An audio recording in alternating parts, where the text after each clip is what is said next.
What's poppin'? What's poppin', y'all? Welcome to the first episode of the Culture Cast. We are part of the Culture Corner.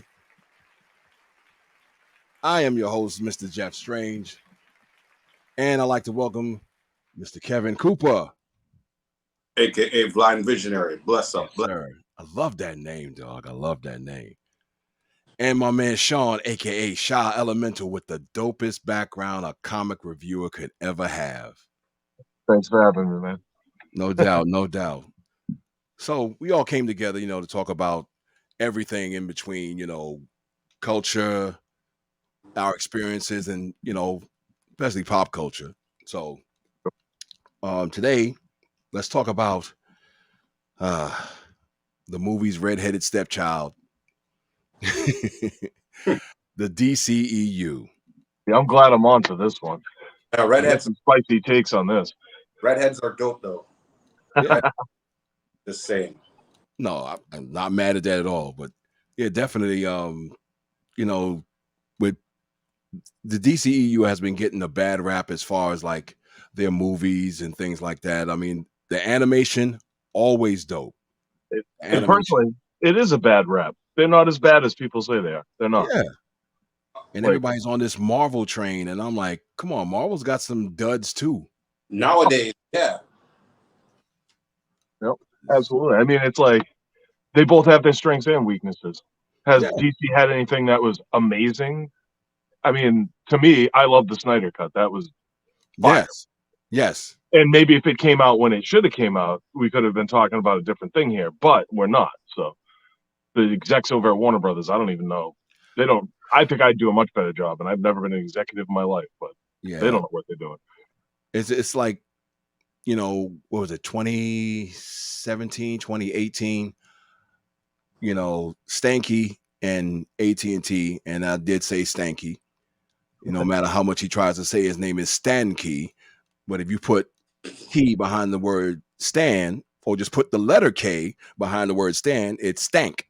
So Stanky and AT&T got his stank all over. Yeah, first thing he did with HBO is he killed the boxing. I'm like, it's only been there forever. Yeah, it's how HBO first started making their money. The Thriller in Manila. And then right behind that, he did all this other stuff. He, the whole reboot of the animation and everything. I'm like, yo, what is this? This is a supervillain. This is Lex Luthor in the flesh. Yeah, yep. Lex Luthor. With a name like Stanky, high school was hell for him. Well, if you have Disney as competition, you kind of have to act accordingly, though. But you have to consult your talent. That's the thing with Marvel. Marvel will ask them, what's your vision? What do you see? Yeah, and if it doesn't line up, they move on to somebody else. These guys are like, oh, what's your vision? All right, that sounds great. Now that you're 90% done doing it, here's what we need you to change. Bingo. Like, it's just ridiculous. Like, if you're going to hire somebody to do a job, at that point, you should have the confidence in them to let them do the job. Yeah. Regardless of what critics may say. Because let's be honest, some of our favorite movies of all time got killed by critics. Yeah. But we didn't pay attention because we didn't have this whole social media thing and the narrative going along with it at the time. Very true. Whereas nowadays it's totally different, and it does kill the enjoyment of a lot of movies. The spoilers, just the overall negativity with things like DC, for instance. Yeah, because I mean, the first thing they do is they spin it, and it was terrible, didn't do well at the box office, and they're like, "Ooh, there was." Yeah, I actually like these movies. The revisionist history of like Man of Steel. People are like, "Oh, that movie was horrible." It's like, no, it wasn't. Not. That was a good movie, and a great like modern day telling of Superman. Yeah, and I mean, the only exceptional, I remember seeing Christopher Reeve as a kid. Now the first two was dope. Superman 3 with Richard Pryor. That was a bit of a stretch. And then 4, oh god, 4 was just garbage. Oh yeah, Nuclear Man. Had dope special effects though, and like as a kid in the '80s, I liked it. I even liked Superman 4. Don't tell anybody. You just told the world. So. With hindsight, I'm like, delusion is a hell of a drug. Damn sure it is. I mean, I used to like Return of the Jedi. Used to be my number one Star Wars film. Yeah. I agree. because some new stuff now, like everybody's, oh, watch The Mandalorian, and I'm like, I'll watch it in my own time. Only way to watch Return of the Jedi, original Cantina scene music. That new joint, wow. VHS, baby. That's what I'm talking about. Matter of fact, you're gonna get yes, because that's what I'm talking about right there.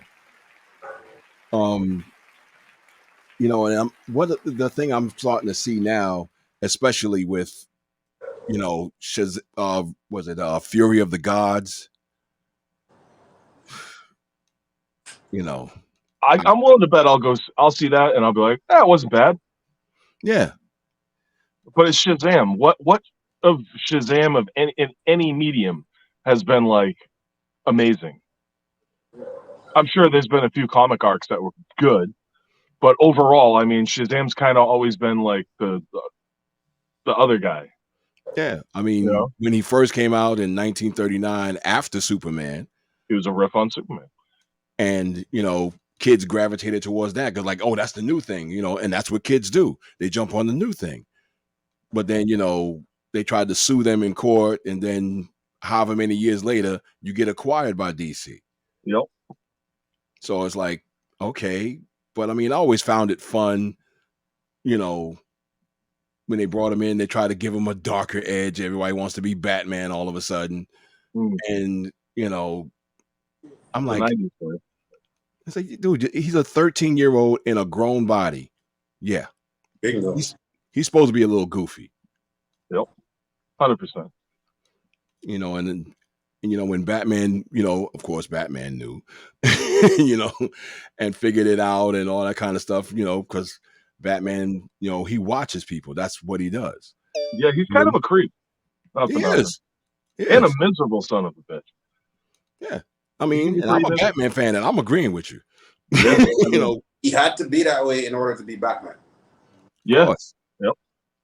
But you know, there's the thing that DC really needs to realize, there's other heroes. There's other dope stories in there. And they need to stop skipping ahead too and start at the beginning. Stay Maybe consistent. don't rehash a very popular origin story, but definitely start at the beginning and build.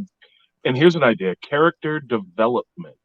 Yes. That's so lost. Oh, you know what? I'm gonna label them. They're not DC anymore. They're now ADHDC. Oh shit. Yeah, absolutely. Absolutely. Like, that might have been the realest shit you ever said. For real. ADHD. I like that though. That's dope. The thing that, like, have you seen the showcase animations? You know, when they did like the little short with the Spectre and Green Arrow. I want to say, yeah. It was like the other cart. It was the other animations. It was like, I guess, following some bigger animation they threw in this little 15-minute animated short. Now, the one they had with the Spectre, that was the launch pad for the mystical side of DC. And that whole little short, that was like the start of a great horror flick. Yeah, absolutely. Well, look at what Marvel did with Man-Thing when they introduced him. DC's blown it so many times with Swamp Thing, such a dope character with such a deep, dark, horror-based story, and they just blow it every time. That whole first season of Swamp Thing was so dope. I was like, yes, finally, like, this is great. And then canceled first season. I'm like, yep. Yeah, it's crazy. Like, yo, you brought in Madame Xanadu. You had a little speck of the Spectre, you know, and they even, like, when with Constantine, when Constantine was on NBC, had the whole show there. Sprinkle of the Spectre, sprinkle of a few other characters. The dude that played Constantine, incredible. Now he's their main Constantine voice actor, which is, it makes sense. But that whole, and I mean, I figured Justice League Dark would be an ongoing thing. Oh my God, it should be, but because I'm like, that was just like incredible. I mean, as a kid, my grandmother used to worry about me because I kind of gravitated towards the scary stuff. Like I would pick up issues of Son of Satan, Ghost Rider, you know, if I saw something with the Spectre or Etrigan, just like, boy, do I have to take you to the, you know, to the Reverend and let him pray on you? You know, but no, ma, I just like this stuff. That's all. Never mind if you like horror movies too. Forget about it. But I mean, like this that soul, though, right? Say that again. I'm sorry. Warm, gentle soul, because like every single person I know who's into that kind of stuff, like their personality is the complete opposite. Yeah. Yep. Yeah, because like now I'm like, yeah, horror movies, yeah, whatever. They're not as good anymore anyway. I don't see many that I really gravitate towards anymore. Because they try to, you know, top the last one they did, and it gets repetitive and dumb. But you know, I just wish that DC has many other characters. I wish they would delve into them. There's so many other dope stories. Like Deadman could have been. Oh, absolutely. I mean, that has so much heart in it. You know, he was wrong for his death, and you know, it could have been like something like along the lines of The Fugitive. You know, he's jumping from body to body to find his killer, and he's, you know, it can get closer each and every time. I'm like, what? Where are they hiring these writers? And that's the thing too. They don't trust the source material. It's like it's popular for a reason because it works. I say that all the time. It proved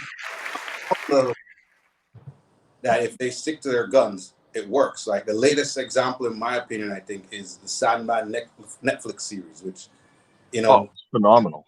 To just leave it like that, which Netflix is in trouble. And I haven't thinking about season 2, but like that's a prime example, because like I didn't personally read the comics, but everybody who has told me, they almost like mirror certain aspects of it. So yeah, super close. And you can do it takes you in so many different directions, and you're just like, whoa. And the thing is, for years, they didn't even think the original book did. It's like they just seem like they're self-sabotaging sometimes. Oh my God, that's what they specialize in. They're better at that than anything else.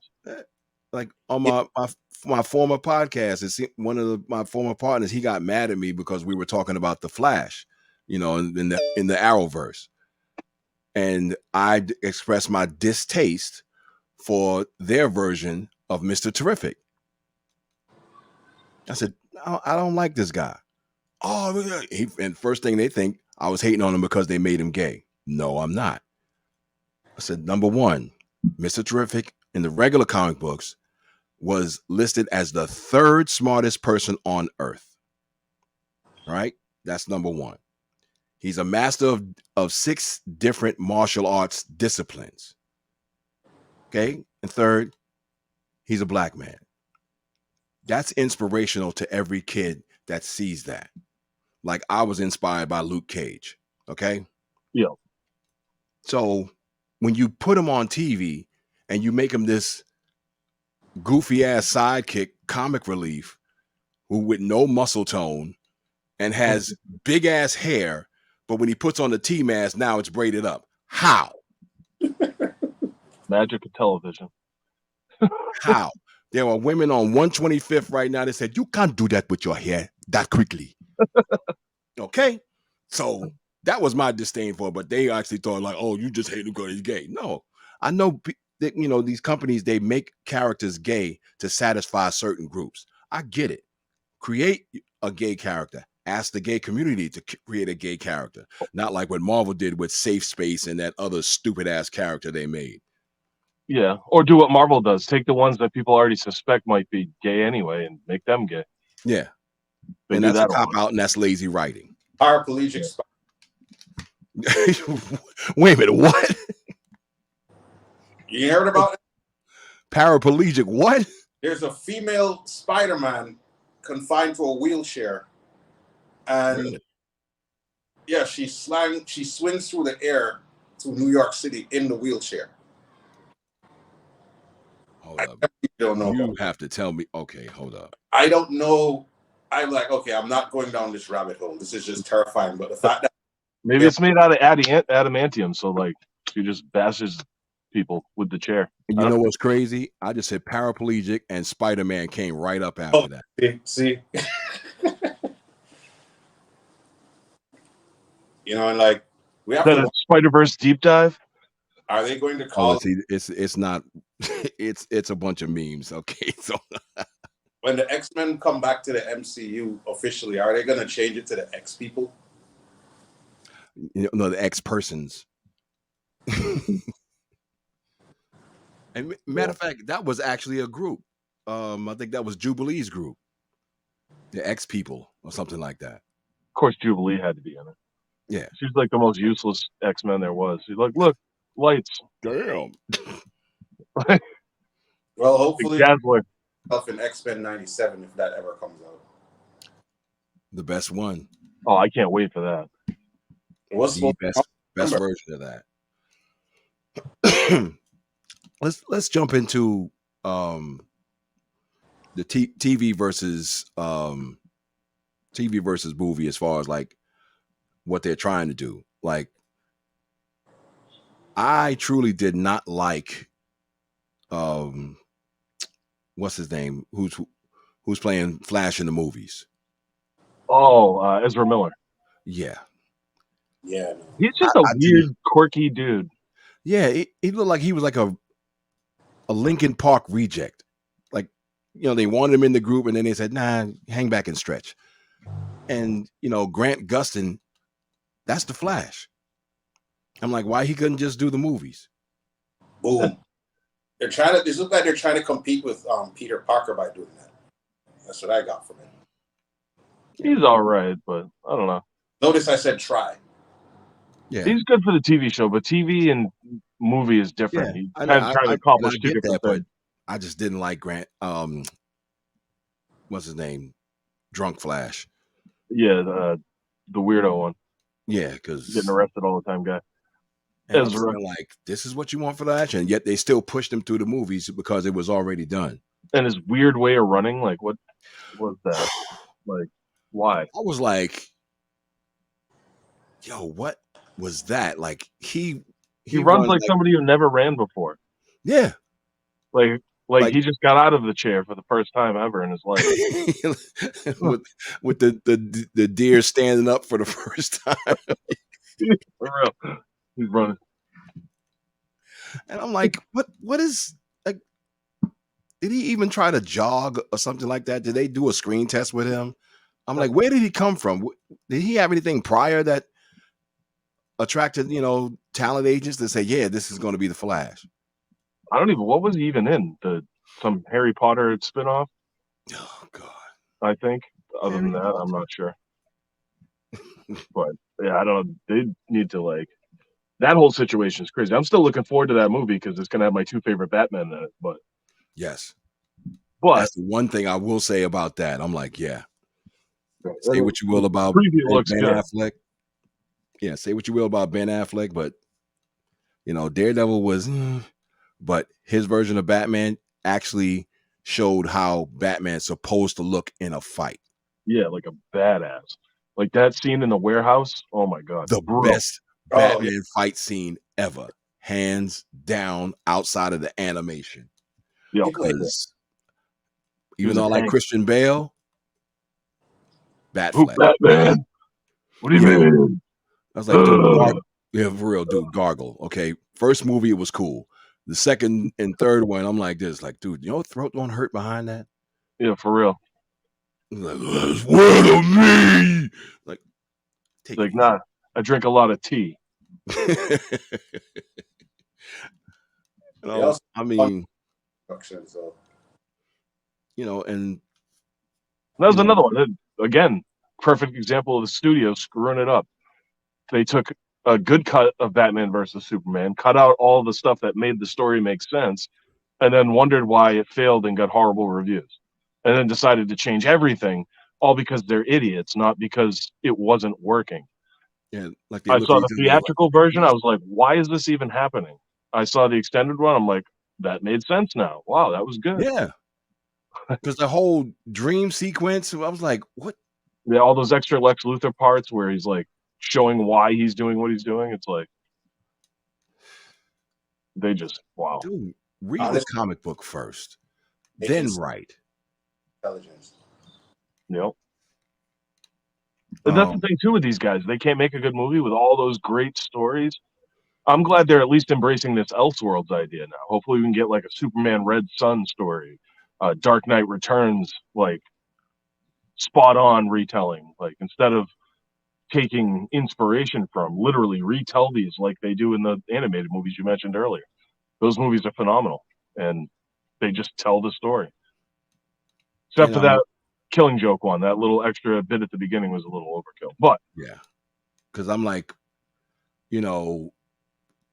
I'm just, when I saw that whole thing, I'm just looking at what the relationship between Batman and Nightwing would be behind that.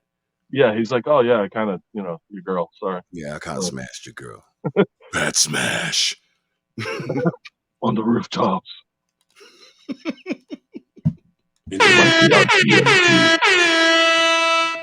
You may see your girlfriend's legs spread on TMZ tonight. You never know who's peeping in Gotham, you know what I mean? Somebody's always around with a drone or something. The Penguin's got his guys up there. Follow Batman around until he does something bad. Oh man, you made me choke on that one. But it's true. Look at what Hush. When he saw Batman and Catwoman smooching, he said, "Oh, another chess piece." Yep. That was a good one. And I mean, and like, it doesn't match the actual writing of the book because the book was phenomenal. Yeah, no, they definitely switch it up a little bit, but they still get the major gist of the story in though. Yeah, definitely better than the movies do. It's like, because I was expecting Tommy Elliott to be there, and it was like, hold up, Riddler, really Riddler? I'm like, okay, Yep. I was like, okay, but it kind of worked. But still, I would rather see Thomas Elliott because absolutely. You did it in all the Arkham Knight series. So I was like, yeah, when I saw the movie coming and another movie, Batman Assault on Arkham. Oh, that was dope. And that's another. See, we could have got something like that with Ben Affleck directing it, but again, they screwed up everything in the Justice League reshoots to the point where he drank himself silly and never wanted to do anything with them again. So, thanks, guys. Thanks for ruining Batfleck. And another one that I didn't like, and truly I didn't like, the second Harley movie, Birds of Prey. It wasn't as bad as everybody said it was, but I truly did not like Juicy Smouillet's sister as Black Canary. I did not like her at that because she's not very. She's kind of cardboard. Gave me heavy, rest in peace, Paul Walker vibes. Like that was another guy who, like I guess, with all due respect, his acting wasn't very. I don't know. He didn't have much range. I'll say. Yeah. Like, what do you mean you raped my mom? Why would you do that? What? Like wow, lacking emotion type of thing. But yeah, I see what you mean though, because she definitely. Because I mean, I know she's an actress, but she's definitely not an action actress. Nah, the whole time I was like, she would be getting her ass whooped right now. In real life, yeah, I'm like, you could at least combed a couple of schools to look for, some kind of female student. At least put her, get a body double or something. Yeah, do something, damn. It's just bad. I'm like, you gotta. When you want to have a superhero, you want to make him look like a superhero where everybody can look at it and go, wow. Even the actresses themselves will go, wow, that's me.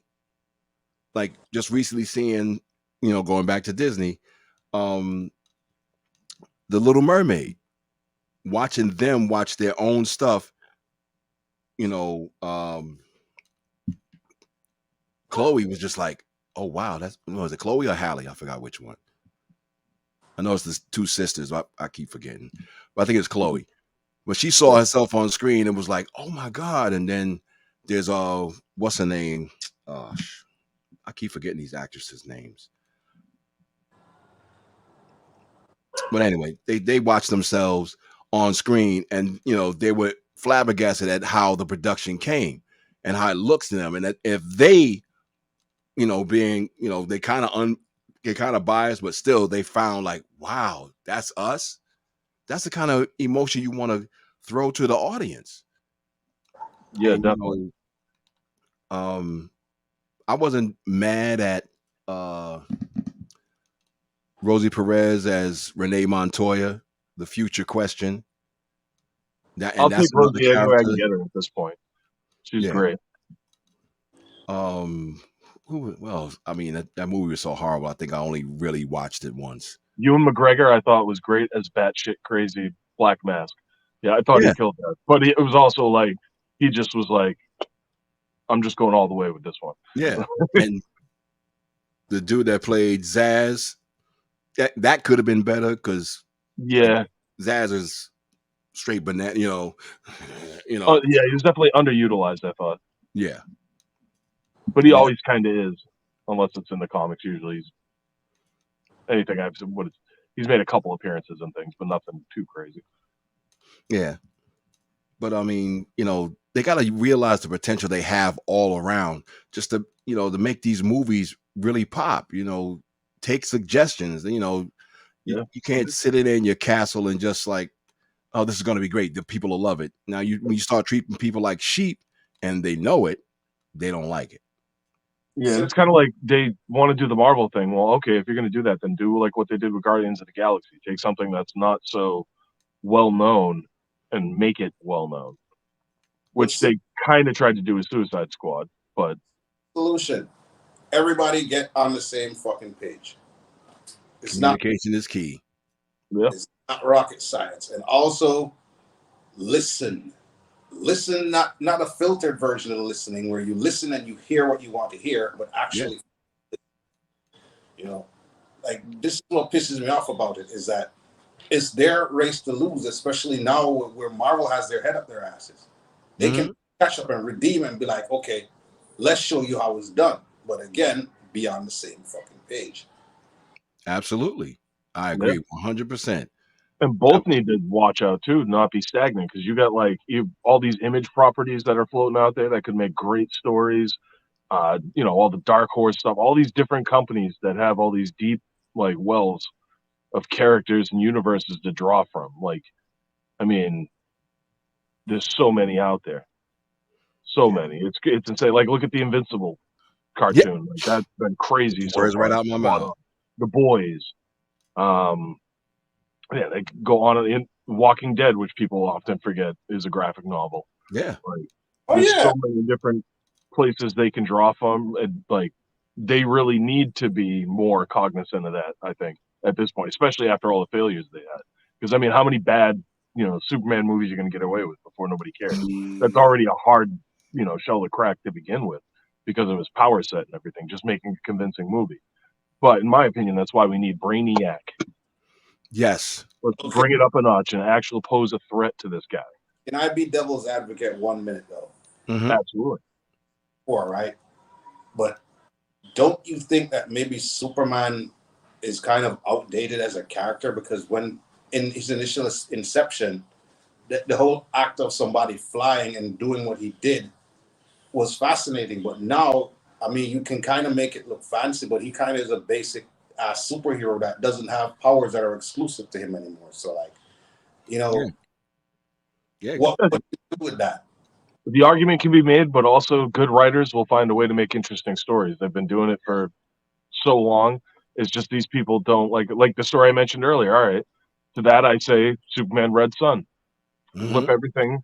Now you got a crazy story with deep ties to the lore of Superman in general that make you think about stuff. Just think about his name originally, not to give anything away too bad in that story, but like what's his last name? L. What's the first initial of Lex Luthor's name? L. Yeah. Think about it. There's even things you can now, do with it. even now they're doing a story right now called Superman Lost, where I think it's some kind of explosion that happens and he disappears. He comes back in an hour, but he was actually gone for 20 years because the whole time linear thing. Yeah. And I'm like, why wouldn't he? You could why can't you bring stories like that to the forefront? They think too small. It's like with Superman especially, he's definitely a character where if they're smart, like what James Gunn should do, and this is just in my opinion, obviously they're going to skip the whole origin story as we know it, but it's going to be a younger Superman. So for me, I think that they need to establish like him, his evolving power set and stuff like that, and then maybe not have him be the main focus of the entire thing, but be kind of more of a revolving thing that kind of he'll still have his movies, but he'll appear here, there, and everywhere until there's some sort of threat that needs to draw everybody together. Otherwise, it's just kind of like we're just doing it to do it. It's like when you see certain stories in comics and you're like, well, why didn't this guy just show up and oh, Green Lantern's fighting this big monster in Hawaii. Well, why didn't Superman just fly over there real quick, kill this dude in 2 seconds, and be done with it? It's like they need to put more thought into a lot of this stuff. But there's so many different directions they could go. Like, honestly, set the direction and the destination and stick to it. Because everybody's going in different directions and they don't know where the hell they're going. That's kind of what I gather from it. I just want to see completed stories too. It's like definitely. I'm a big Terminator fan, right? Terminator, the Sarah Connor Chronicles, the show. At first, I was like, Terminator on TV. I don't know how good this will be done, but it was actually really good. They finally got me into the story. Season 2 ends on a cliffhanger. Boom, it's canceled. We never see what happens. That's where I feel like we're at with DC and the where they were going with everything in the Snyder Cut and Suicide Squad. Because they're just making movies just to make back whatever money. And I'm like, come on, everybody, it just needs to be consistent. Yeah, give us a reason to keep coming back. It's got to be good and consistent. And DC, what happened to focus groups? Ask the people. The people are the ones that are going to spend the money to see these movies. Why not ask them what they want to see? And know who you're asking as well. Thank you. You know what I mean? I'm not going to ask some 10-year-old kid like his opinion on like a crazy deep dark Batman story as if I expect him to really understand it on a deep level. It's like, no, like watch some animated adventures of Batman the animated series with him if I want to watch that with a 10-year-old, you know what I mean? Great show as well. But like there's levels to the fandom too. There's deeper cuts. There's more complicated storytelling. There's a more lighter fare and everything in between. It's like they need to know who their target audience is. It seems like they're always aiming for everyone when there's really no magical thing for these types of stories to please everyone. Yeah, you have a core audience. You got core fans. Go for them. Yeah. Like, can you imagine a really dark, ill Swamp Thing horror-themed movie? Like, if you pitch it the right way and make it the right way, it could be great. It could make a lot of money. It's just about the approach. I would say Florida. Yeah, they keep thinking franchise, but you haven't got the first one yet to get the core fans yet. Yep, exactly. You got to have Deadpool. They nailed it. Your foundation. No foundation, the house falls. Right? That's physics. But it's a delicate balancing act to kind of appeal to your executives every first quarter of the year. Your quota and kind of say, okay, you're fulfilling your creative obligations at the same time too. Yeah. Because like you said, core audience, right? Yes. Audience, they're not going to break even with just the core audience. That's the reality. Very true. So how do they do that? And they would have to kind of sit down with, like you said, a focus group, maybe bring somebody inside to kind of organize everything and put it on the shelf in a certain way where it's actually executable, because I'm confused. I'm hella confused. I don't know where this is going. Yeah. Well, that's the thing too. They haven't really been that clear about. He's saying he's keeping some things, but getting rid of others from this universe. So that's where it really gets to me, I'm just like, you got to go scorched earth with it. If you're going to start over, start over. Yeah. Because the funny thing is, we've all seen this in both Marvel and DC. Once it goes to the movies, people that want to go check on it, they go back to the comic book, and the comic book has the match where they see the movies or they don't like it. Yep. So it's like, what do you do? But let's switch gears a little bit. Let's talk about Kevin's favorite subject. Oh boy. The AI and what it's doing to us as a people. Oh God.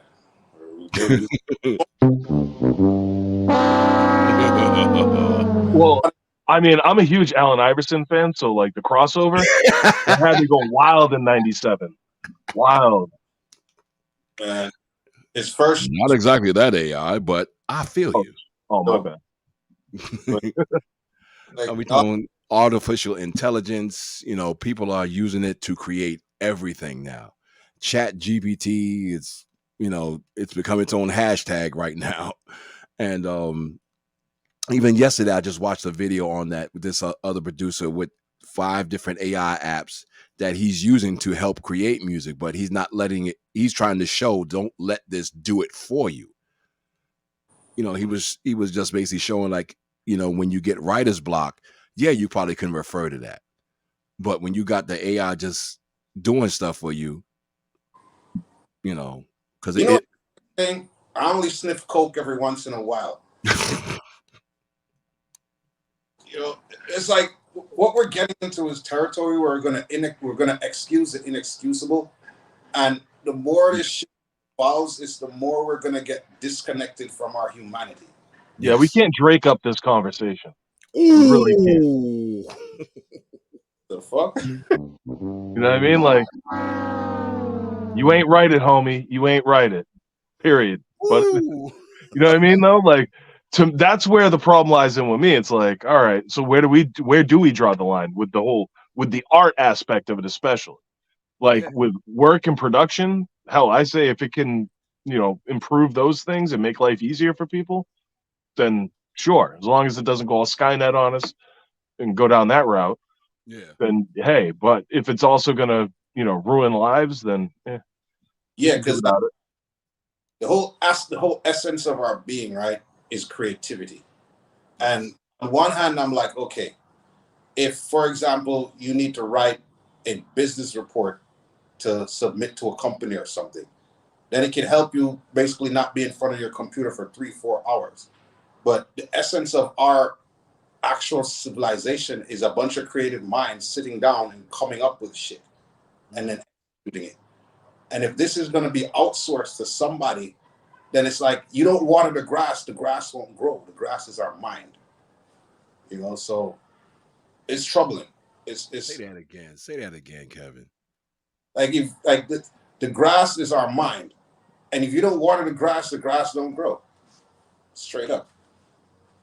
And that's the fear, is the people's inherent laziness. I mean, look at it now when people are online discussing a subject. We all have access to Google. We're on our smartphones while we're typing these things. And rather than taking 1 second to Google something to make sure what we're saying is absolutely true, because we know when we're bullshitting. We know. Mm-hmm. We know when we're not really sure if what we're saying is true or not. At least I hope we are. And it just takes a second to do that, but people don't take that second. So imagine that. Now apply that to what he's talking about with art and things, and now that like opens Pandora's box, because then it becomes like, should this be allowed at all in the art space? Yeah. If people are going to treat it that way? Yeah, because I mean, I don't believe we should let it replace. Just like how hip-hop has subgenres now, like trap and hell, this is not art. It should be okay. It should be labeled AI art. There should be technology in place to be able to like detect that. Yeah, because like even to me, like I'm working on a comic book, Strange World Comics. Shameless plug. The comic book is done, but I want a cover. And someone said, "Yo, why don't you let the AI do the art?" And I'm like, I may do a variant cover as far as like let the AI do it, but I want it hand drawn, like I had the book hand drawn. Because I gathered 2 other talented individuals to help me do this thing. Like I can draw, but not comic book level. So I found an artist that could do comic book level. I found a writer that we think alike. So it's like I threw an idea at him and he expanded on it. And then he came up with something. And I was like, I like that. Go with that. And then we created something. AI is just like, make this for me. It's like, yeah, here it is. You put no effort forth, what it is. You just came up with an idea, but here, do it. Yeah, okay. Let me use another example of why it's a bad thing. Look at where dating has gotten because of the convenience. Oh my God. Like, it's shit like Tinder, which is gratification and very shallow. And then you have the whole aspect of, okay, Netflix and chill. So you don't really need to be creative as far as coming up with a date. You just tell them, hey, come over and let's binge watch something. And then, okay, you don't need to go cook for them. I'm going to order something on Uber Eats. You know, for a restaurant anymore. So it's going to be broken down as far as technologically to where what I just described is depleting from, the purity and what we knew growing up. It's going, I don't like it, man. I'm terrified. Yeah. Like my nephews are, 23, 25, and, he said a lot of times when he's trying to date, he often asks me, how did it go for me? And I was like, I say, yeah, you walk up to the girl, you tell her you're interested. If you understand the worst thing she could say is no, you won't be had, because I remember Sinbad made a joke about this. He's like, when you're in junior high school and you're like, hi, my name, you want to dance? And you say, no, it's traumatic. You run away. But by the time you're like 17, 19, yo, you want to dance? Forget you. Hey, yo, you want to dance? Forget you. It becomes a numbers game and you gain confidence. Yep. And the thing with that too is it's all about having the confidence to do it in the first place. That's what it takes half the time, is just having the sack to be like, all right, this is what I'm doing. And that'll get you there. That'll get you there. You might think you're out of your league, and just that alone, they'll be like, oh, he's got it. All right. People forget that. And honestly, like, failure shapes character. And like, if you do, you do something and there's no room for error because you're outsourcing it, then one, you don't maintain your ego to go, okay, I'm not the high almighty, because then after a while, you know what's going to happen? We're going to start thinking that we are the AI. And it's like, yeah, Skynet. This is Skynet's embryo right here. Yeah. Because I mean, even journalists. Yeah. Journalists have to do research and stay up all night to get the facts and fact check all their stories and shit. Gone, because at the end of the day, it's a capitalist structured society, and what do capitalists like to do? Save money in corners. So they're actually their panties are wet over this right now. Because you're like, oh shit, we can actually cut down our workforce. Yeah. There's a damn unmanned McDonald's somewhere right now. You know that, right? Yeah, I see that. That's foul too. That's the type of thing that worries me. I mean, not that I want anybody to work at McDonald's, but somebody's job. Yeah. Because like even now, like what in the Midwest, they're testing out those self-driving Pizza Hut mobiles. Yep, Domino's or whatever. Yeah, I seen that. And I'm like, that's a job taken away. Yep. I mean, I do like the idea of being able to like play a video game while I'm driving to work, though. Yeah, not mad at that. You shouldn't be playing a video game. But I mean, you want. I don't know. It's just like it's like the world's going to the dogs sometimes. It's just too much convenience cancels out the fact that it's convenience and it becomes laziness. Enablement. Yeah, everybody gets complacent because you don't have to work for nothing. Yeah. And see, like my mother's very religious, and when we talked about stuff, she was like, when you pray, do you ask for the thing? And I was like, I never did. I asked for the pathway to it. Let me earn it. I'd rather work for it. That way I cherish it more.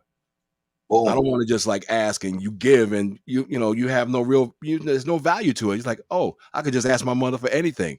And oh, I broke it. Hey mom, let me get another one. Here.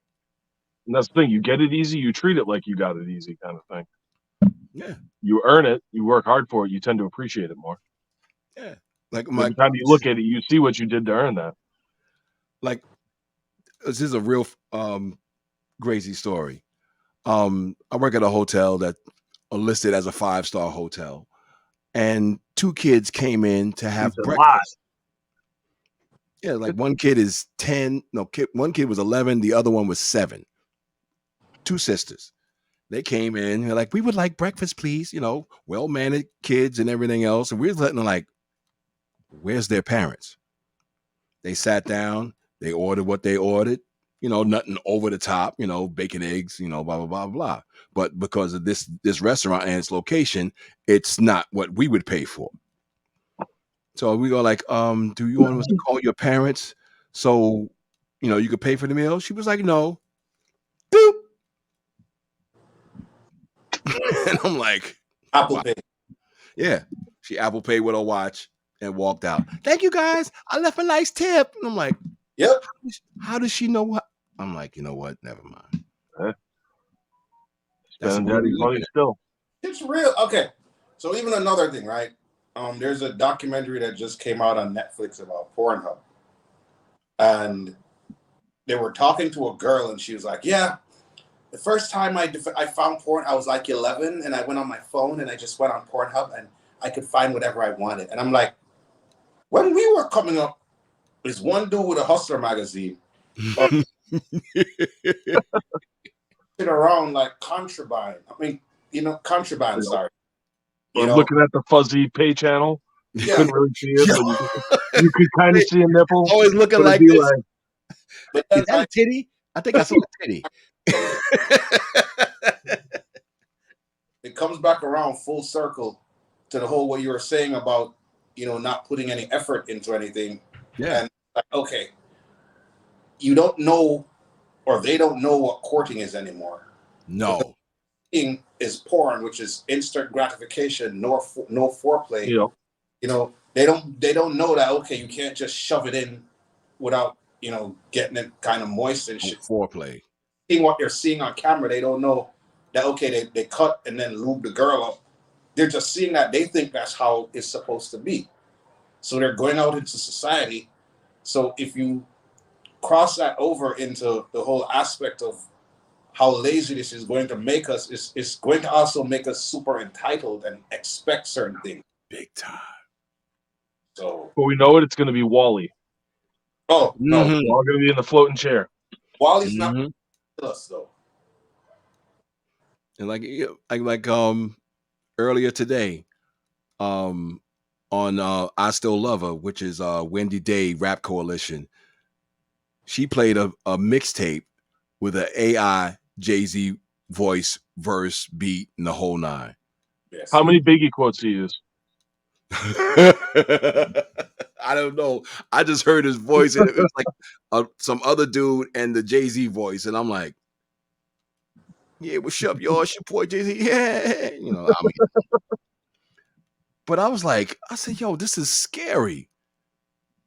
I said, now somebody is going to make, a Biggie voice and a Tupac voice and have them battle each other. Now you got 2 computers going to be battling again, bringing the whole East Coast, West Coast crap again. I'm like, yeah, they're going to wreck Big Pun from the grave. Yeah. Put a comeback tour going, with his voice and a hologram.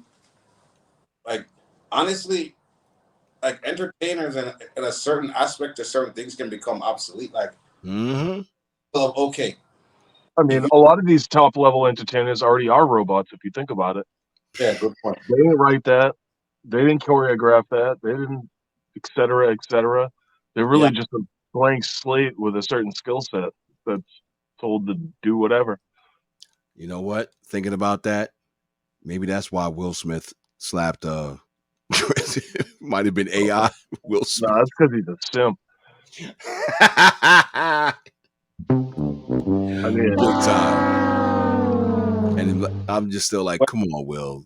When Chris Rock said what he said, like Jada leaned over and was like, "This is why I call Tupac's name in my head when we're fucking. You better go."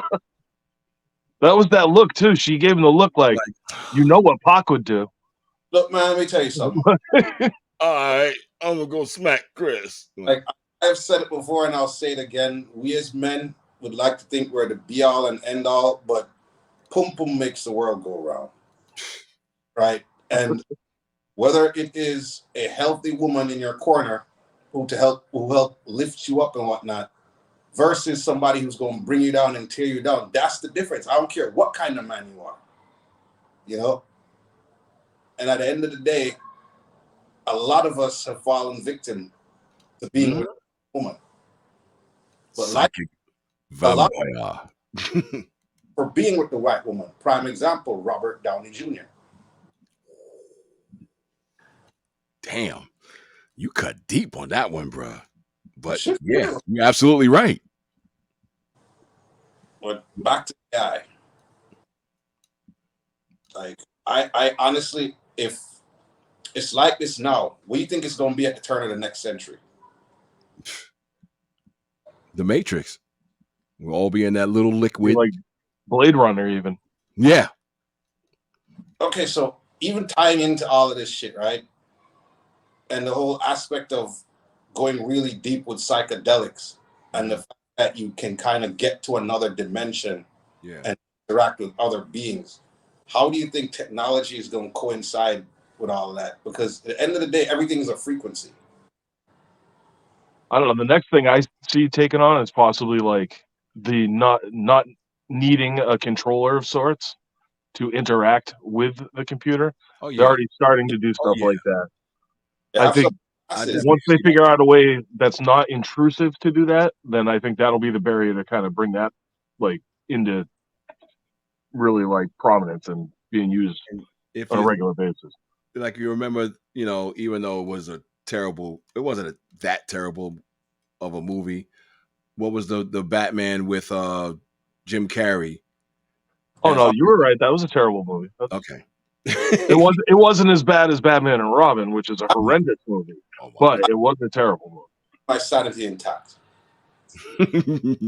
But like, you know, with Joker making that machine that plants the idea in your head. Yep. And I'm sitting there like, that's exactly where we're headed. And I think that's part of that programming that they do to make, you know, like we were talking about the movies and everything else. Oh, that movie sucks. And, you know, weak minded go like, yeah, that movie did suck. Yeah. Well, people are definitely susceptible to that type of thing too, because if you think about it, when you hang out in different crowds, you'll pick up certain verbiage and start using it subconsciously without even trying. Yeah. Like, even like music wise, if you ask the kids right now, right, about an artist, they're like, have you heard of so-and-so? They're like, no. How much did he sell? And they determine how much it sells as whether the music's good or not. It's like you didn't listen to his music.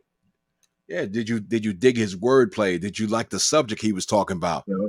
No, he's hot. He sold 1 million copies. So what? This is what's popping right now. Who said so? They did. Who are they? The mysterious that magical mysterious group makes all those big decisions. It was they. Like, you gotta watch out for them. They're in a dark alley somewhere plotting your demise. Mm-hmm. But yo, that's going to be about it for this time, man. This has been the Culture Cast. And let me get some quick shout outs. You know, what's everybody doing? Kevin? Me, trying to plot and scheme on my next blind reviewer update. Yes. And working on music. Just started recording my new EP with Brutal Caesar called The Cul-de-Sac. Oh, nice. So other than that, I'm just grateful to be here, grateful to Brad and the Culture Corner for giving me an outlet and an opportunity. And, you know, big up Sha-Elemental and Jeff Strange. You've done no respect. Every single time. Sha, what you got to say, bro? Oh man, I just dropped an album last week with Mr. DL and my man Dirt Russell. Go check that out on all streaming services. Dirty Elements. I got a couple more projects coming by the end of this year. Dastardly Grin 2 will be coming up soon. And then something I'm working on with my man Bofat out of Germany. Okay. So I've been busy with the music, just been cracking at that, and going to be doing some more things like this moving forward with the Culture Corner.